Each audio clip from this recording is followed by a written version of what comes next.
Bonjour! Alors aujourd'hui, on va commencer de la nouvelle matière. Ça fait un bout de temps qu'on est dans les nombres entiers.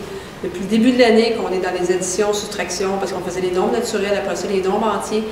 Là, on commence quelque chose de nouveau. Donc, un nouveau chapitre sur la géométrie. Donc, aujourd'hui, c'est un peu une introduction. On va revoir les angles. Donc, c'est peut-être quelque chose que tu as déjà parlé dans les années passées. On va revoir tous les types d'angles. On va voir la notation reliée aux angles, ce qui va nous amener plus tard à faire des transformations géométriques sur des figures. Donc, aujourd'hui, tu prends ton cahier de notes de cours à la page où est-ce que c'est écrit les types d'angles. Donc, on va revoir rapidement les types d'angles en complétant le tableau que tu as déjà. Alors, on vous identifie plusieurs angles. Il y a des noms qui sont là, il y a des noms qui sont à compléter tout au long. Donc, si je commence par le premier, qui est l'angle nul, bien, comme son nom l'indique, nul, ça veut dire qu'il n'y en a comme pas. Donc, l'angle nul, si on regarde tout de suite l'exemple ici, c'est tu vas te faire un point avec une ligne, mais ton angle, tu ne vas pas l'ouvrir. Donc, souvent, on va voir l'angle comme, maintenant, je prends mes deux bras, je prends mes bras ici et je vais ouvrir un angle. Mais l'angle nul, c'est que l'angle est complètement fermé. C'est un angle de 0 exactement. Ce qui veut dire que ton identification, c'est vraiment seulement un point avec une ligne. C'est comme si les deux côtés de ton angle étaient complètement fermés. Donc, l'angle nul, sa mesure, c'est exactement 0 degré. Suite à ça, bien, si je prends mon angle nul et que je l'agrandis un tout petit peu, je vais avoir un angle que j'avais appelé l'angle aigu. L'angle aigu qui va avoir une mesure entre 0 et 90. Donc, ça veut dire qu'il faut que ça soit plus grand que 0. Admettons 0,1, c'est déjà quand même plus grand que 0. Donc, plus grand que 0, mais plus petit que 90 degrés. Parce qu'à 90 degrés, on va voir qu'on arrive dans un autre type d'angle. Donc, quand je suis entre les deux, entre 0 et 90, j'ai un angle aigu. Donc, pour mon exemple, j'ai un point ici avec une première droite et je vais aller ouvrir avec une deuxième droite. Alors, ici, j'ai mon angle aigu dans mon diagramme. Donc, fais l'exemple aussi de l'angle aigu. Donc, c'est un angle que tu as déjà sûrement dû travailler beaucoup au primaire. J'agrandis mon angle aigu. Donc, j'étais à 0, j'ai fait mon angle aigu et finalement, je l'agrandis ici. Et j'arrive à ce qu'on appelle un angle droit. Un angle droit qui est l'équivalent d'un plancher avec un mur, donc un angle de 90 degrés. On va dire aussi que c'est des droites qui sont perpendiculaires. Donc, c'est un mot qui va revenir souvent dans notre vocabulaire. Donc, deux droites perpendiculaires forment un angle droit. Donc, l'angle droit est exactement de 90 degrés. Donc, on était à 0 pour l'angle nul, l'angle aigu entre 0 et 90, mais quand tu arrives à 90, tu n'es plus un angle aigu, tu es un angle droit. Donc, l'angle droit ici forme comme ça 90 degrés. Et le symbole pour l'angle droit, c'est une petite boîte comme ça ici, qui signifie que tu es effectivement en présence d'un angle droit. On va monter ça un petit peu. Donc, angle nul, angle aigu, angle droit. On continue à agrandir. J'étais rendue avec mon angle droit et wouhou, j'agrandis encore.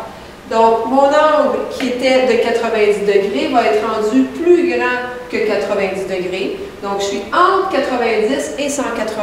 Donc, quand tantôt, là, j'étais rendu ici. Donc, je ne suis pas encore à 180, mais je suis quand même plus grand que 90. Donc, on appelle ça un angle qui est obtus. Donc, l'angle obtus, pour le dessiner ici. Donc, j'ai ma première droite. Et là, je vais aller tracer un deuxième segment de droite qui va être plus grand que 90 degrés. J'identifie toujours mon angle par un angle de cercle comme ça ici. C'est pour signifier que l'angle que je te présente, ce n'est pas celui qui est en dessous ici, c'est vraiment celui qui était à l'intérieur. Même chose ici, l'angle que je voulais te présenter, c'était l'angle aigu qui était ici à l'intérieur, ce n'était pas l'angle qui était tout autour. Donc, c'est bien important d'identifier notre angle. Donc, quand on te demande de présenter un angle obtus, ce n'est pas juste de faire deux segments de droite, c'est aussi d'aller montrer où est ton angle à l'intérieur de ça.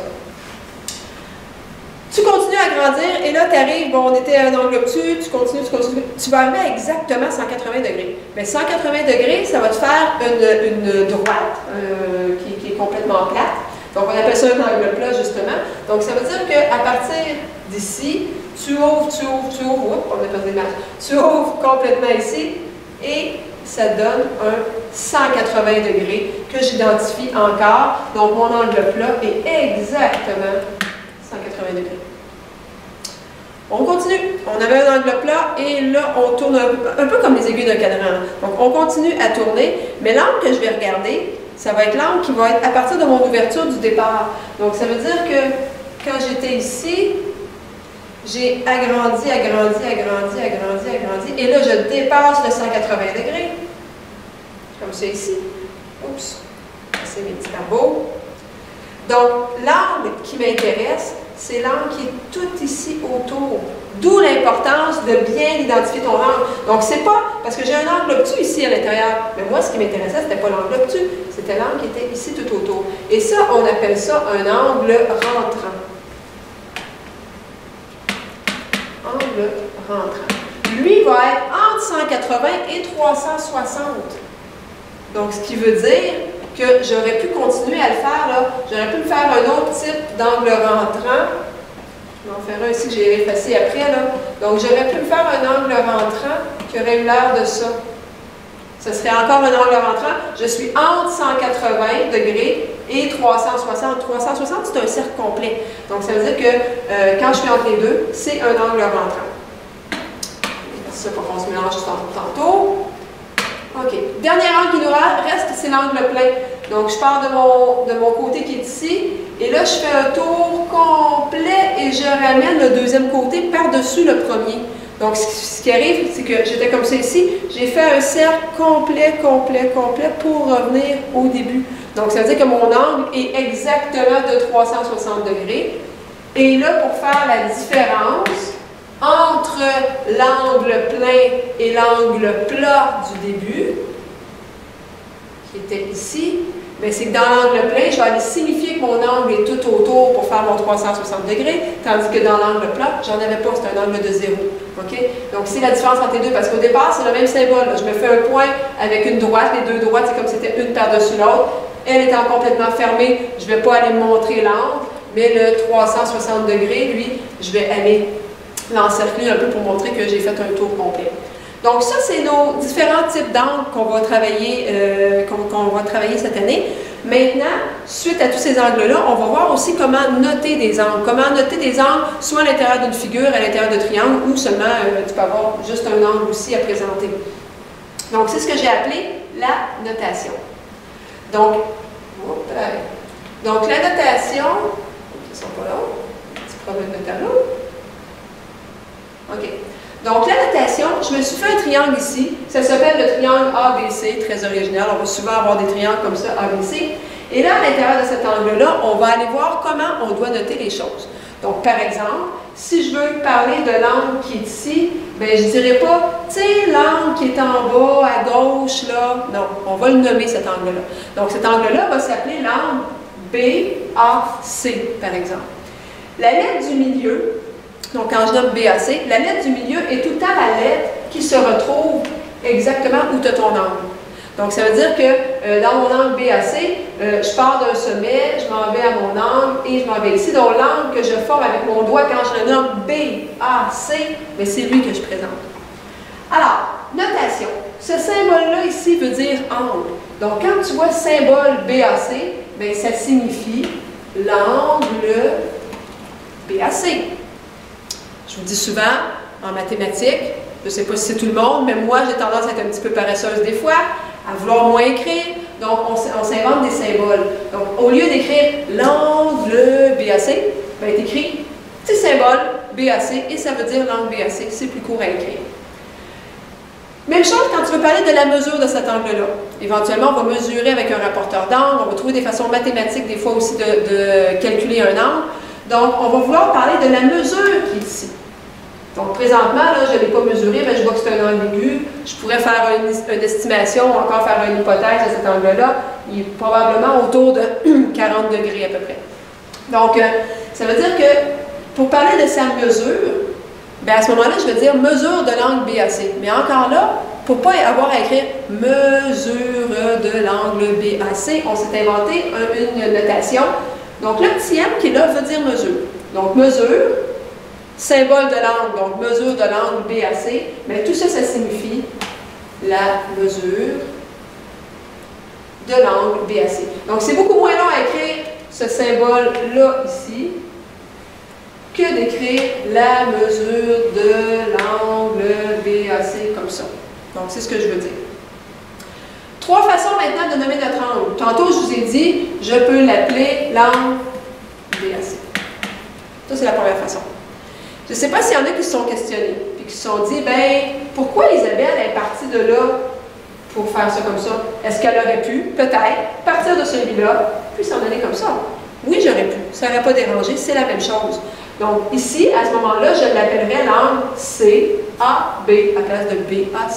C'est une autre façon aussi valable, CAB, de nommer mon angle. Donc, c'est comme si, au lieu de m'appeler Isabelle Dumont, tu me dis Dumont-Isabelle. Donc, on va reconnaître c'est qui. Donc, l'angle BAC ou l'angle CAB, c'est exactement la même chose. Il va arriver aussi, c'est pas une notation que j'utilise moi souvent en classe. Moi en classe, j'utilise les lettres, tu peux nommer tous tes angles de cette façon-là. Mais parfois, dans ton manuel de panorama, il va y avoir une autre notation qui va être utilisée. On va te présenter l'angle comme ça ici, et on va te mettre un petit chiffre. On peut te présenter un angle comme ça, et mettre un petit chiffre, présenter un angle, et mettre un petit chiffre. Donc cette façon-là aussi existe. Donc à ce moment-là, on va dire que c'est par exemple l'angle 1. Oui, c'est plus court. Par contre, pour certaines figures, ça devient plus complexe. Donc, éventuellement, on va avoir des figures où est-ce que tu vas avoir à nommer plusieurs angles. Moi, j'aime mieux l'utilisation des lettres que l'utilisation des chiffres comme ça. Mais il l'utilise dans le panorama. Puis c'est correct, c'est une bonne notation. Donc, c'est pour ça que je t'en parle. Donc, maintenant, si je voudrais parler vraiment de la mesure de l'angle, il aurait fallu que j'ajoute un petit m en avant. Donc, si j'avais voulu calculer cet angle-là ici, j'aurais écrit mesure de l'angle BAC est égal à sa réponse. Mesure de l'angle ACB est égal à sa réponse. Donc j'aurais pu écrire un petit M avec le symbole de angle. Angle ACB, ce serait celui-là ici. Celui-là, si je le calculais, là, es-tu capable de donner une estimation de la mesure de cet angle-là environ? Donc, ça va être bon que tu t'habitues à l'estimer un petit peu, parce que des fois, on fait des erreurs avec le rapporteur d'angle, puis c'est une façon de se vérifier. Donc, cet angle-là, si on le mesurait avec un rapporteur, il faut qu'il te donne plus que 90, parce que juste à l'œil, on voit qu'il est plus grand qu'un angle droit.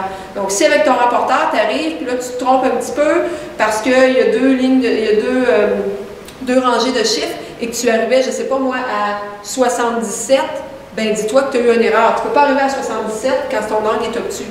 Donc, ça serait une bonne habitude à prendre quand tu dois calculer la mesure d'un angle, de faire une estimation dans ta tête à peu près, puis voir quand tu le fais avec ton rapporteur si tu arrives à la bonne chose. Donc, c'était tout pour aujourd'hui. Et qu'on se revoit en classe.